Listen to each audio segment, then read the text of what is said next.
शंकर जी ने कहा, आपके पिता के यहाँ यज्ञ हो रहा है और आपने वहाँ जाने की अनुमति मांगी है। आपने यह बहुत अच्छा प्रस्ताव रखा है, लेकिन आपके पिताजी ने हमें निमंत्रण ही नहीं दिया।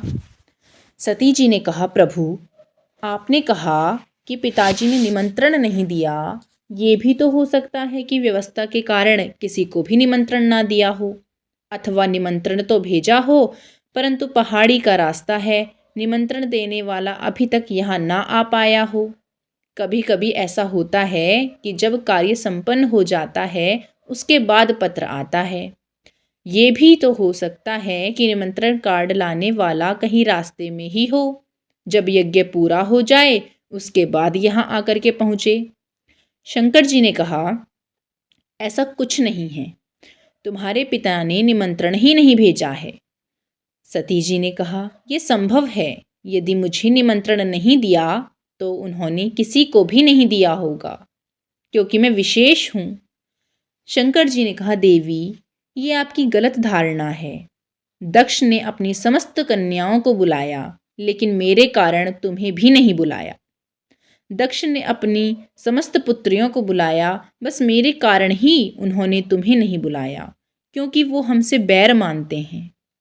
सती जी ने कहा, ऐसा क्या हो गया प्रभु, जो पिताजी आपसे बैर मानने लग गए? तब शंकर जी ने कहा, सुनो, एक बार ब्रह्मलोक में शांति सभा का आयोजन हुआ। उस सभा का मुख्य अतिथि तुम्हारे पिता को बनाया। बड़े लोगों की एक विशेष आदत होती है, वो जानबूझकर विलंब में जाने में सम्मान अधिक होगा, इसीलिए विलंब से जाते हैं।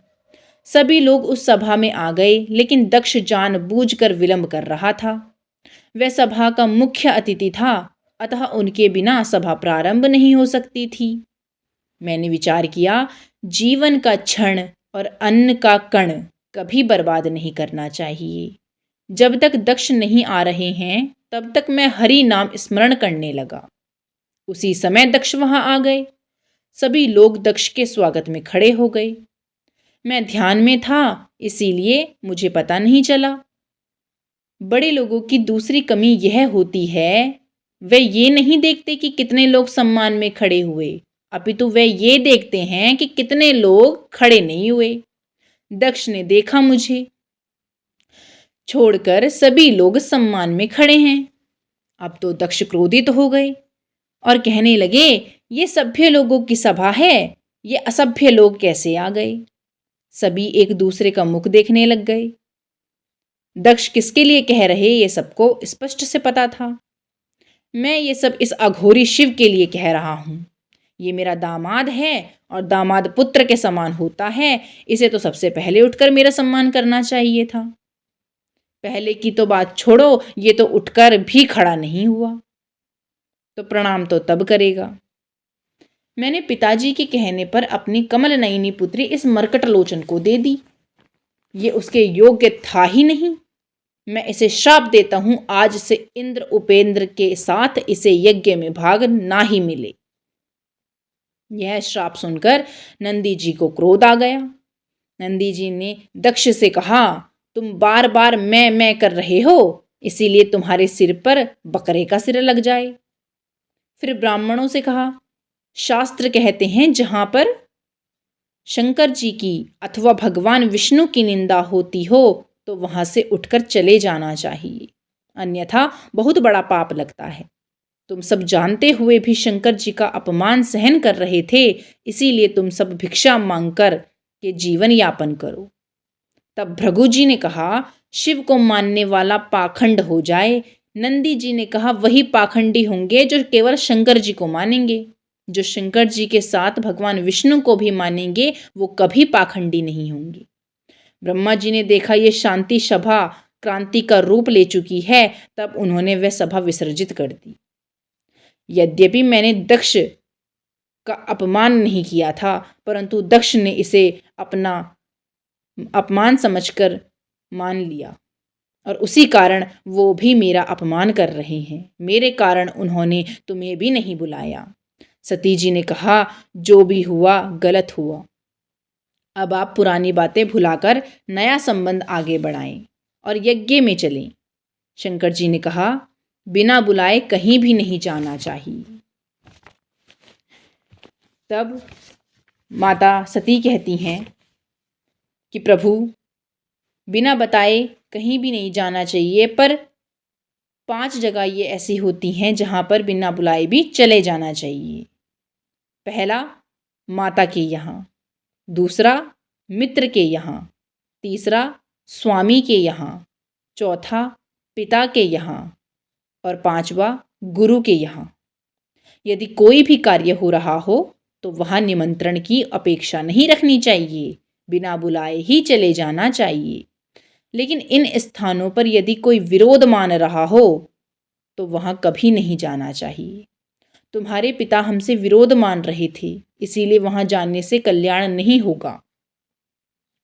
शंकर जी ने सती जी को बहुत अनेकों प्रकारों से समझाया, पर सती जी के मन में एक ही बात बैठी हुई थी, अपने पिता के यहाँ जाना है। उन्होंने शंकर जी की बात नहीं सुनी। स्त्रियों को अपने मायके के सामने किसी की कोई बात अच्छी लगती ही नहीं है, भले चाहे बूढ़ी हो जाएं, लेकिन मायके जाने के लिए हर क्षण तैयार रहती हैं। शंकर जी ने बहुत समझाया, लेकिन सती जी नहीं समझी। शंकर जी ने देखा ये मानेगी नहीं, तब कुछ प्रमुख गणों को सती जी के साथ भेज दिया। प्रमुख गणों से कहा, सती को कैलाश से कनखल ले जाओ, परंतु इतना ध्यान रखना, सती से संबंधित कुछ भी कैलाश में बचना नहीं चाहिए। सब कुछ इनके साथ ले जाओ, क्योंकि शंकर जी जानते हैं सती अब वापस नहीं आएगी। यदि इनकी कोई भी वस्तु यहाँ रहेगी तो उसे देखकर सती की याद आएगी, जिससे भजन नहीं होगा। अतः सब कुछ यहाँ से ले जाओ। शिवगण सती का सम्मान लेकर हर हर बम बम की ध्वनि करते हुए कनखल आए। जब सती जी अपने पिता के घर आईं, तब सती ने देखा कोई भी सती का सम्मान नहीं कर रहा। आज पहली बार ऐसा हुआ है कि कनखल में किसी ने सम्मान नहीं किया। दक्ष ने पहले से ही सभी को बोल रखा था, शिव स्वाभिमानी हैं, वो तो यहाँ आएंगे ही नहीं, हो सकता है सती यहाँ आ जाए। यदि सती आ भी जाए तो कोई भी सती का सम्मान नहीं करना। आज दक्ष के भय के कारण किसी ने भी सती का सम्मान नहीं किया। सभी के अंदर दक्ष का भय है। सती का सम्मान नहीं हुआ। सती अपने बहनों के पास गई। आज बहनों ने सती का परिहास किया। एक बहन ने कहा, अरे सती, तेरे पति ने कोई घर मकान बनाया है या फिर ऐसे ही खुले आसमान के नीचे पड़ा रहता है? एक ने कहा, सती, तेरे पति ने वस्त्र पहनने आरंभ किए या फिर आज भी दिगंबर बन के घूमता है? एक ने कहा, सती, तेरे पति ने भोजन खाना प्रारंभ किया या फिर आज भी भांग धतूरा से ही काम चलाता है? इस प्रकार सभी बहनें परिहास करती हुई मिली। अब सती अपनी माँ के पास गई। केवल माँ ही थी जो प्रेम पूर्वक मिली। पुत्र को पुत्र हो सकता है, लेकिन माँ कभी कुमाता नहीं हो सकती। इसीलिए आद्य शंकराचार्य जो स्वयं शंकर जी के अवतार थे, वो कहते हैं, कुपुत्रो जायेता क्वचिदपि कुमाता न भवति। संतान भले चाहे कैसी भी हो जाए, लेकिन माँ कभी गलत नहीं हो सकती। सती की माँ ने सती से प्रेम पूर्वक वार्तालाप किया। सती जी ने पूछा, माँ, पिताजी कहाँ हैं? प्रसूति ने कहा, वह यज्ञशाला में हैं। सती जी ने कहा, चलो मैं यज्ञशाला में ही जाकर के पिताजी से मिल जाती हूँ। सती जी यज्ञशाला में जाने लगी। प्रसूति जी समझ गईं यज्ञशाला में सती के साथ कुछ अच्छा नहीं होगा, इसीलिए वो भी सती के साथ यज्ञशाला में गई। दक्ष ने सती को देख लिया था। सती से कुशालात तो पूछा नहीं, उल्टा सती को देखकर मानो उसके पूरे शरीर में आग लग गई हो। सती जी को लगा, संभवतः व्यस्तता के कारण पिताजी मुझे देख नहीं पाए होंगे, चलो यज्ञशाला में देखती हूँ।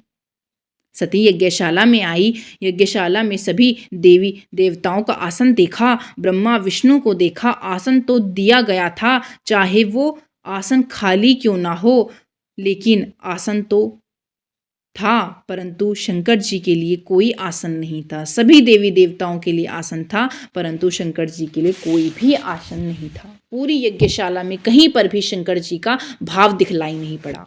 अब सती को शंकर जी की बातें याद आने लगी। शंकर जी का अपमान समझकर सती जी क्रोधित हो गई। वैसे तो संसार में बहुत सारे कष्ट हैं, लेकिन सबसे बड़ा अपमान जाति वालों का अपमान है। प्रसूति जी ने सती जी को समझाना चाहा, लेकिन अब सती जी कुछ नहीं समझ रही थी। सती सभी सभा को संबोधित करते हुए बोली, यहाँ जितने लोग बैठे हुए हैं सभी लोग मेरी बात को ध्यान से सुने।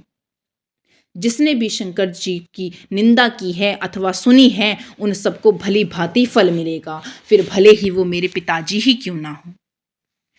संत कहते हैं, जहाँ पर संतों की निंदा हो, शंकर जी की निंदा हो, भगवान विष्णु की निंदा, वहाँ पर या तो निंदा करने वालों की जीभ काट लो, अन्यथा अपने कान में उंगली डालकर वहाँ से भाग जाओ।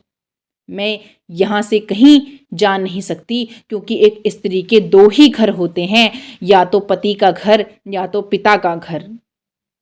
पिता के यहाँ आने के लिए लड़कर आई हूँ, अतः मैं यहाँ पति के यहाँ नहीं जा सकती। अब तो मेरे पास एक ही उपाय है, मैं अपना शरीर छोड़ दूँ। यद्यपि मुझे विश्वास है मेरे पति मेरे जाने पर मुझे दक्ष कुमारी कहकर ही सम्मान करेंगे, लेकिन मैं नहीं चाहती हूँ मेरे पति अपने पवित्र वाणी से अधर्मी दक्ष का यह शरीर का, इसलिए मैं इसी क्षण इस शरीर को त्याग दूंगी। ऐसा कहकर सती जी ने योग अग्नि के माध्यम से अपने शरीर को भस्म कर दिया। बहुत से लोग कहते हैं सती यज्ञ कुंड में कूद गई, परंतु ऐसा नहीं है। यज्ञ कुंड में कूदने से यज्ञ विध्वंस होगा और सती कभी भी यज्ञ को विध्वंस नहीं कर सकती। इसीलिए गोस्वामी जी ने रामचरितमानस में लिखा है, योगाग्नि के माध्यम से अपने शरीर को भस्म किया है। बहुत से लोग कहते हैं शंकर जी ने सती के शरीर को अपने कंधों पर उठा लिया और इधर उधर घूमने लगे। तब भगवान विष्णु ने अपने सुदर्शन चक्र से शरीर को टुकड़े किए।